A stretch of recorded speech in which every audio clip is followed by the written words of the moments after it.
Muy bien, continuamos con obligaciones. Fíjense, a esta altura ya de la unidad, es como que si ustedes miran el programa, hay situaciones que a ustedes solos ya les va pareciendo como que es de un devenir natural, ¿no?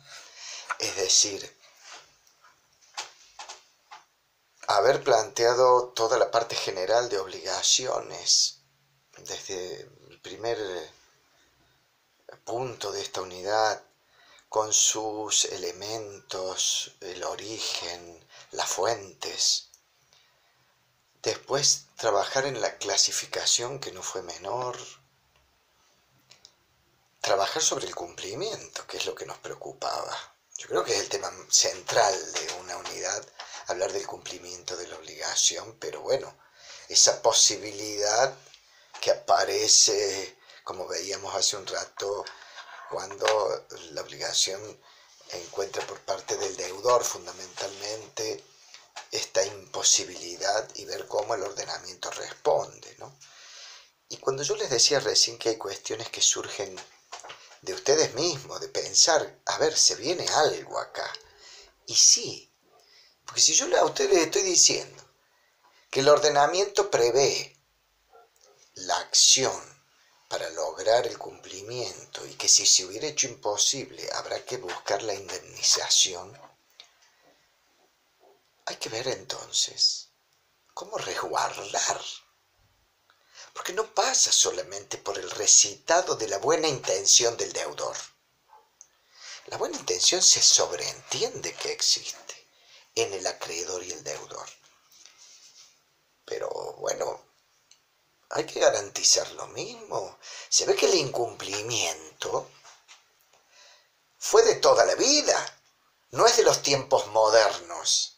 Este corpus que tengo al lado, el corpus iuris, ya plantea situaciones particulares respecto del deudor, y que en su momento fue entendido como la parte más débil del contrato, que hay que resguardarlo, evidente que es así. Y hoy lo vemos con la figura del derecho de consumo. Pero al acreedor también, porque ha puesto toda una expectativa. Es decir, acá se busca en definitiva que ambos sujetos de la relación, tanto el acreedor como el deudor, tengan el resguardo necesario. Uno para que vea lograda su acreencia, satisfecha totalmente, y por otro lado el deudor desobligado de una vez por todas del acreedor. Entonces aparece este punto que es, diría, de suma relevancia, que apunta a de qué manera entonces se pueden garantizar las obligaciones, para que ese cumplimiento del cual estábamos hablando pueda llegar a buen puerto. Y debo retrotraerme entonces a unidades que ustedes también ya trabajaron cuando abordaron el estudio de el pacto de fiducia, la pignus o el pignus y la hipoteca. Pero esas fueron garantías reales. Yo lo que necesito trabajar en este momento con ustedes es en las garantías personales. Aquellas que van a depender del sujeto, del propio deudor o de otro por él. En estas garantías personales, entonces, vamos a distinguir aquellas que corresponden al propio deudor y otras que corresponden a terceros.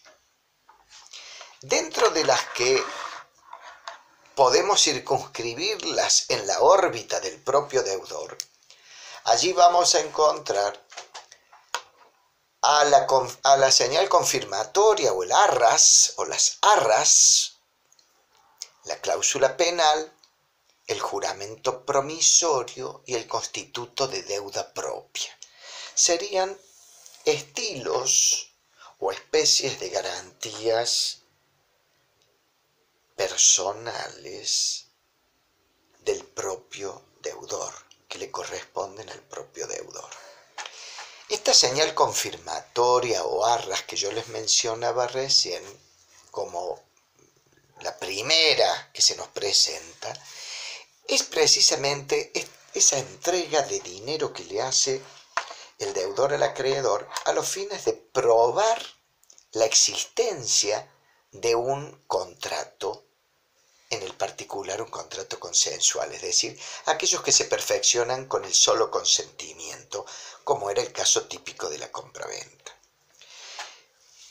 Esa seña o señal confirmatoria traía la siguiente situación: si el incumplimiento o directamente no se verifica el negocio por causas que le son atribuibles al deudor, él va a perder lo que entregó como arras, como señal.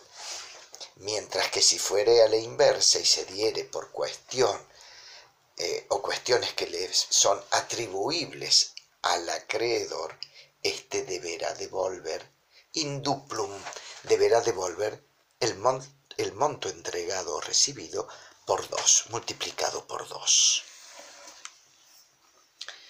En cuanto a la cláusula penal, podemos decir, y ya le voy a plantear a ustedes cómo la van a encontrar fácilmente, la cláusula penal es una pena, pero es convencional. La han establecido de común acuerdo las partes. En el convenio, en el pacto, lo han establecido las partes precisamente porque han dejado como una indemnización ya fijada anticipadamente por si dejara de cumplir. ¿Saben dónde lo van a encontrar esto? Tomen por gusto cualquier contrato de locación, que es también un contrato consensual que se perfecciona por el consentimiento. Busquen en el contrato de locación del departamento que ustedes alquilen o de alguien que ustedes conocen, van a ver seguramente un monto fijado o un porcentaje fijado en concepto de cláusula penal. Y las arras también hoy son de ejercicio permanente, de praxis permanente. Por su lado, el juramento promisorio sí apunta a una situación muy particular de Roma.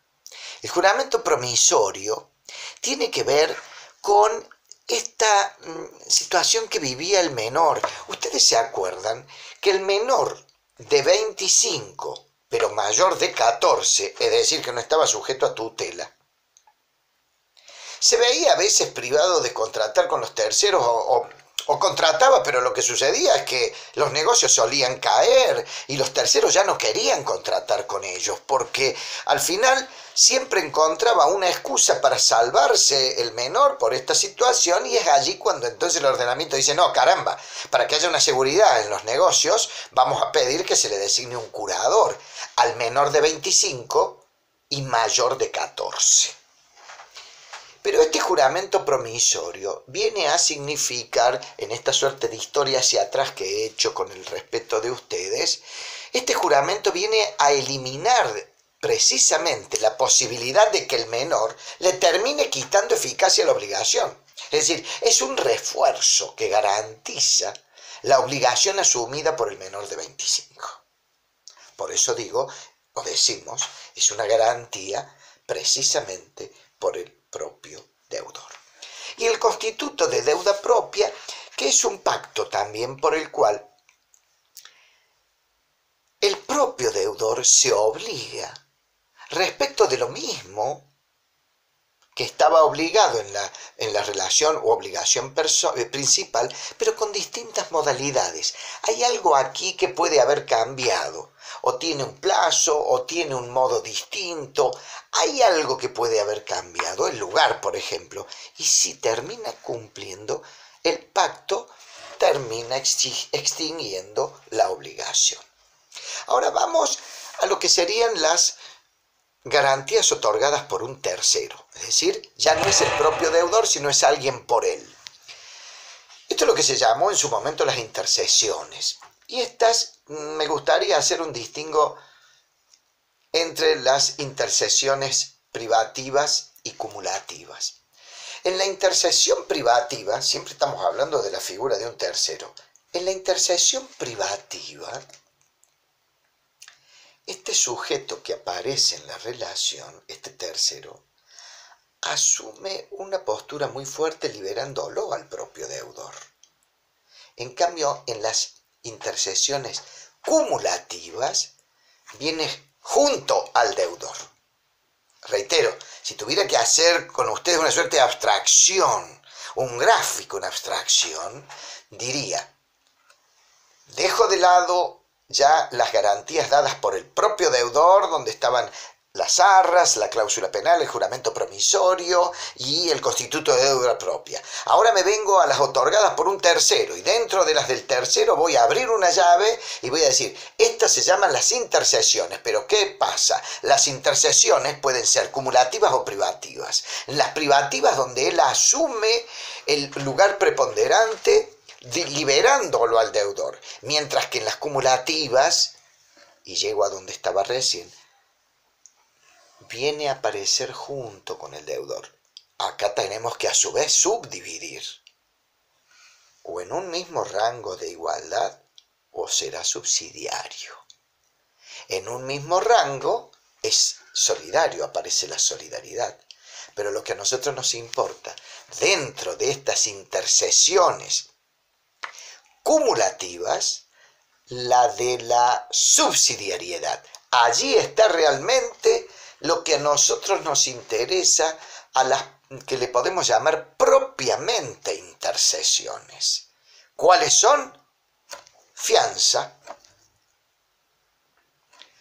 constituto de deuda ajena y el mandato de crédito, o mandatum pecuniae credendae, o mandato cualificado. Voy a tocar estas tres instituciones entonces. Estas tres intercesiones son instituciones, pero las llamamos intercesiones propiamente dichas, porque hablan de la subsidiariedad. Entonces, la fianza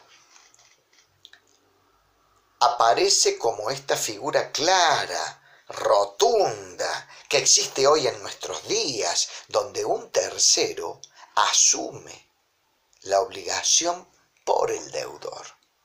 Si rápidamente trato de hacer una suerte de evolución con ustedes, vamos a ver que en un primer tiempo el fiador era el único responsable.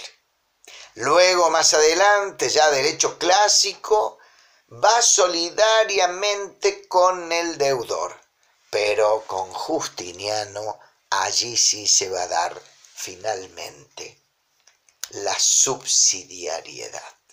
Va a actuar subsidiariamente al deudor. Es importante que les dé un dato. Con Adriano, al haber, tomemos un momento la hipótesis de varios fiadores, son varios los garantes.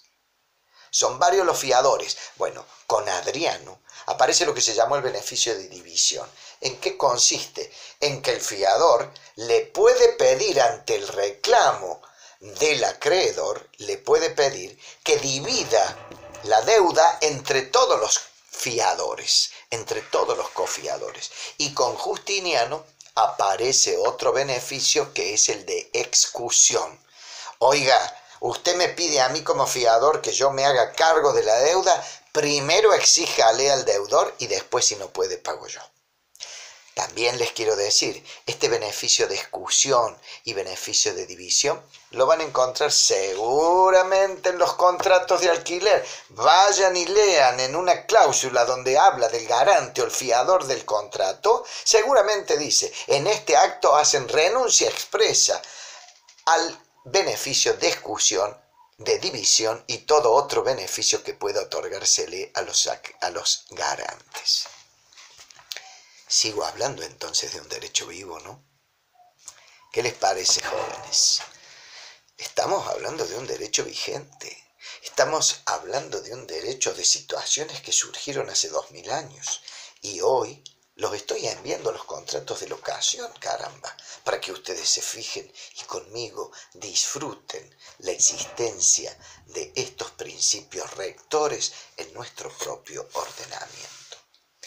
Por su parte, el constituto de deuda ajena, lo mismo que hablé recién del constituto de deuda propia, que es asumir de algún modo este tercero, el fiador, la misma obligación con alguna modalidad que ha variado. Es un pacto pretoriano, es un pacto del derecho pretorio.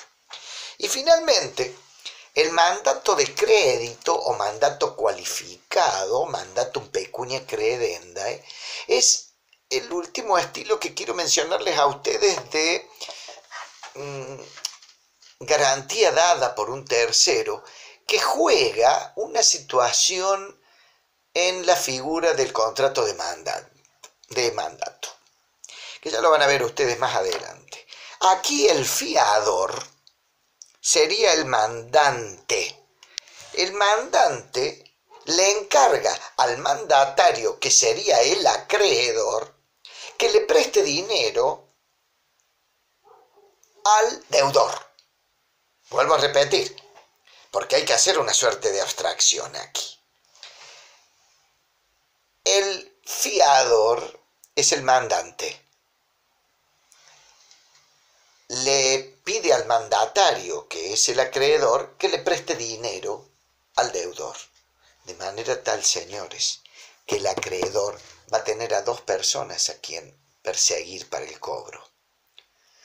Al deudor por el contrato del mutuo y al fiador por el contrato del mandato. Perfecto.